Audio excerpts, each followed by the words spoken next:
Hi there, welcome to the channel and welcome back if you're a return viewer. I'm Kerry and you're watching the Christchurch review of books. Today quite a quick review I believe on this book, Small Gods by Terry Pratchett. Just a quick catch up while we're talking about this. I have been off the phones at work for 3 weeks doing long haul training just to add a few more skills to my skill set.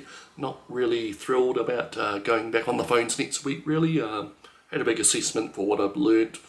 Went so-so, and other than that I am actually buying books on a semi-regular basis now, and one I seem to pick up is this one I've been after for a long time, the Encyclopedia Anatomica from Taschen. It's been around in various forms over the last 30 years or so.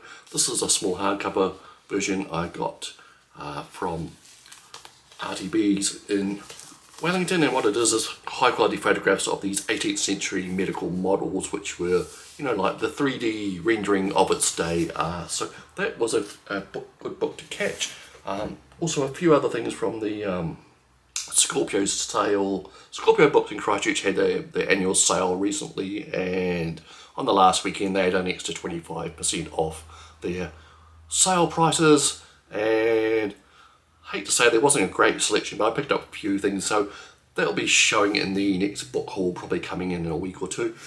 Anyway, so it is winter now here in Christchurch. It's been a bit chilly lately, it's a bit grey and damp today. I've been working from home here, doing that long haul training I mentioned. Sorry, I'm rambling a bit. Let's get on to the review. Now, Terry Pratchett. Feel like I've been reading about and hearing about Terry Pratchett and his Discworld series for about half my life. I first heard of him reading a review of his first Discworld novel, The Colour of Magic, in a magazine about, I don't know, 40 years ago now, and they said he was the next big thing, and lo and behold he turned out to be the next big thing, and he's massively popular. Died a few years back now, and I read his authorised biography last year, which was called A Life in Footnotes. That was the subtitle, and it painted him as an all-round great guy, and everyone says he was good, and everyone raves about his books, particularly the Discworld books, and I seem to have an odd experience with it compared to other people. Everyone tells me they're great, and when I've dipped into the Discworld series, I started at the beginning. People say their first books aren't the greatest. I've read 4 or 5 of them now, and then I've randomly read some from later in the series. I want to like them. I just can't seem to get that obsessive desire to read the series like some of his fans seem to have, and maybe because I'm reading them piecemeal, and I just get this idea that people who started at the beginning with him in the 80s and 90s kind of went along for the ride with him, and it was a part of the experience, and reading him as he improved and got bigger as a writer probably was part of the experience. I don't know, maybe I'm wrong, maybe it's just me, or maybe I'm an old cynic or something and don't get the humour. Anyway, there's plenty of humour in this book. I think it's the 13th Discworld book that he wrote in 1992, Small Gods, and it is pretty much a standalone book as far as the Discworld novels go. There's very small appearances by some recurring characters, most importantly Death, who pops up in a few times in the story. There's a couple of other recurring characters which fleeting appearances which they really make no difference in the story. So what's it about? Now, Small Gods basically introduces us to a young gentleman called Brother, or Bruther, however you want to say it, and he's a novice priest in a monastery type setting at the Citadel in the country of Omnia. Now, Omnia is some type of theocracy. The church basically runs things there, and they've had I think 7 prophets over the last 1,000 years or so have come forth and set out rules how they should live, and basically the church tells everyone in Omnia how to live, and if you question this you face the wrath of the Inquisition, which is like the Inquisition I suppose, and it's run by a gentleman called Vorbis, who is a sadistic, no humour type character who's basically dedicated to keeping everyone in line. And there's a hierarchy of priests and bishops and all that type of thing as well, but Vorbis seems to be one who's calling the shots in most of the cases. Now, Brother is very naive, like I said, and innocent, even though he's a hulking lad, very strong, whatever, and he does possess a photographic memory with total recall, which is something that comes in very handy later in the plot, obviously. Now, Brother's life is turned upside down when one day he's working in the garden of the Citadel when he discovers a turtle. Now, a tortoise, actually, sorry, forgive me there. Now, the tortoise has fallen out of the sky after being picked up by an eagle who wanted it to eat for lunch, and this tortoise is no ordinary tortoise. It is actually the god of Omnia, Om, in an incarnate form as a tortoise, like I said. And it turns out Om has been in this tortoise form for a couple of years now, and only just remembered that he used to be a god, and he wants to regain his powers. He finds he can only talk to Brother, and Brother thinks he's a demon or some type of tempter, and complains to his superiors that this tortoise has talked to him, and they basically think he's either nuts or what have you. And basically Om has to go about convincing Brother to become a dedicated follower of him and help him on his way. Now, meanwhile, the country of Omnia has been fighting wars with neighbouring countries who are polytheistic. Omnia has only the one big god, of course, who's now currently in the form of a tortoise. Now, the other countries nearby, I think it was something called Ephedra or something like that, it seems to be based on the Greeks, ancient Greeks. There's like all sorts of philosophers and multiple gods and what have you. And all these other neighbouring countries have been warring with Omnia, and in the form of a diplomatic mission, Vorbis, the Acquisition guy, organises a mission to the neighbouring country, whose name I mispronounced then, and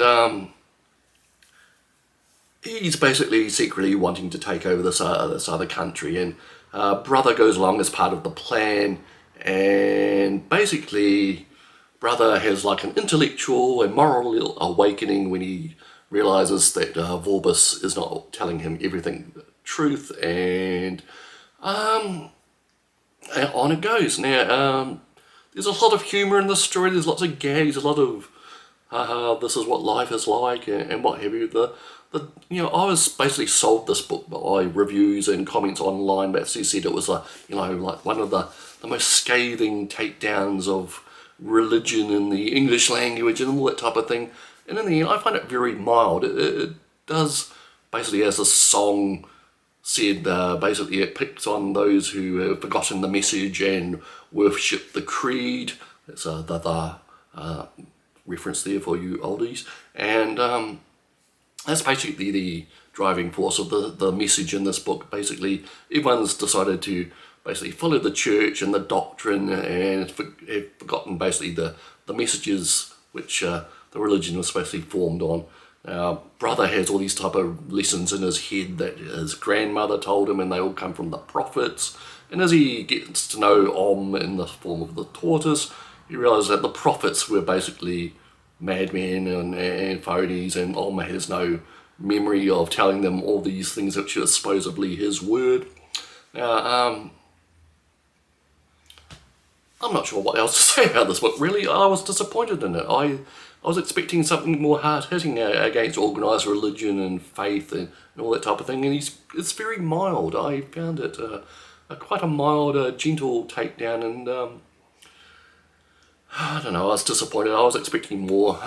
It is an entertaining book. It's entertaining on its own part. It will keep you turning the pages to find out what happens, but I don't know, I just found it very slight, and more interesting to me than the actual plot was the world building that Terry Pratchett obviously was excellent at. You can describe cities and cultures and gods and creatures and absurdist stuff like that. Like at a drop of a hat, he's really good at that, and I respect the author for doing that. Sometimes it sounded like he was more interested in that than the main plot of the book. Like I said, there's lots of gags, there's some recurring gags which kind of outdo their welcome after a few repeats. I don't know. I have mixed feelings about this book. I think it's worth a read, but you know, I was expecting so much more. I heard so much good stuff about Pratchett, and every time I read one of his books, it turns out to be just very pedestrian and mild. I think there's a certain tone or flavour that he got to know that his readers expect in a Discworld novel, and he kind of didn't like to veer too far away from that. I'm not sure if I'm correct in that. And maybe, like I said, I'm too cynical and about his work. Things I did like in the book are his idea about small gods. The titular small gods are kind of like these wild, feral creatures existing in the wild where they fight for the beliefs of travellers nearby or whatever. They kind of so the basic theory, which is probably a bit of a spoiler in the book because it doesn't come up until a little bit further in the plot, is that the gods in the Discworld universe basically need believers to become powerful, and the more believers they have, the more powerful they are. And there's some with hundreds of thousands of believers who are like the Greek gods or the Norse gods and what have you. And the Tortoise Om has basically lost all his believers. Then people at Omnia basically believe the church rather than the god. So he has to, basically with Brothers' help, he basically set about redefining the relationship between believers and their gods, and that's basically where it lands up in the end.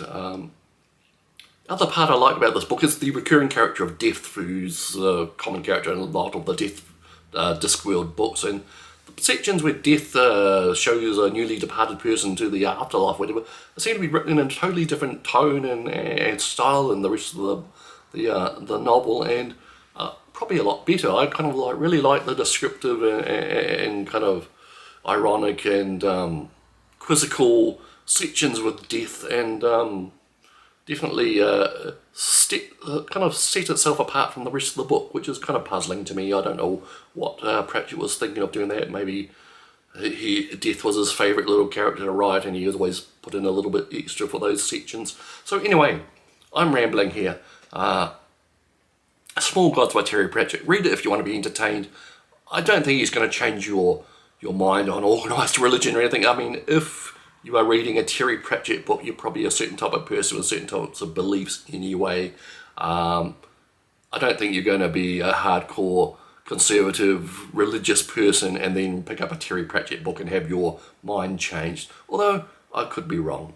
So that is Small Gods by Terry Pratchett. I'm not sure what else to say. Disappointed. Read it for entertainment, but don't expect anything great. Its message is very mild. Okay, so that is probably me done for today. Like I said, it is a mid-June 2024. Winter's here, as I said before. We'll be back soon with a new book haul. See you next time.